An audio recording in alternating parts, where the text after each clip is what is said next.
Allez, c'est parti, je me lance. 1, 2, 3. Waouh, c'est horrible. Tu as envie d'épargner mais tu ne sais pas trop par où commencer? No stress, on te donne 3 tips pour t'aider à te lancer. Déjà, avant de commencer, fixe-toi un objectif clair. Et oui, ça peut paraître simple, mais c'est essentiel de savoir pourquoi tu mets de l'argent de côté, pour combien de temps et ce qui correspond le mieux à tes projets futurs. Ça peut être pour une épargne de précaution, pour gérer tes besoins courants, pour faire face à des imprévus et des urgences financières, ou pour des projets à plus long terme, comme acheter ton premier appart.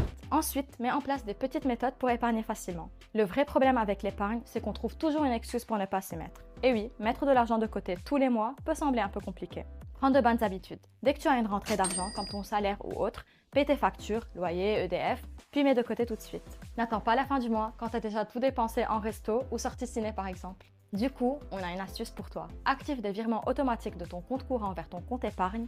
Résultat, plus besoin d'y penser, c'est fait automatiquement. Par exemple, si tu reçois ton argent de poche ou ton salaire le 5 du mois, programme un virement de 50 ou 100 euros le 6. Petit à petit, ton épargne grandit sans effort. En complément de ton épargne de précaution, tu peux commencer à diversifier tes placements avec un contrat d'assurance vie ou un PEA, plan d'épargne en action. Ces deux solutions d'épargne peuvent être complémentaires.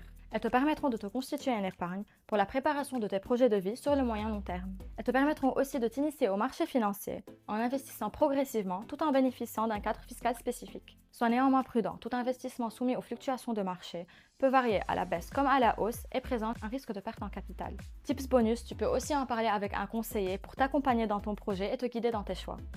Tu vois, commencer à épargner, ce n'est pas si compliqué, il suffit juste d'adopter les bonnes pratiques et plus tu commences tôt, mieux c'est. Ton futur toi te dira merci. Alors, prêt à te lancer?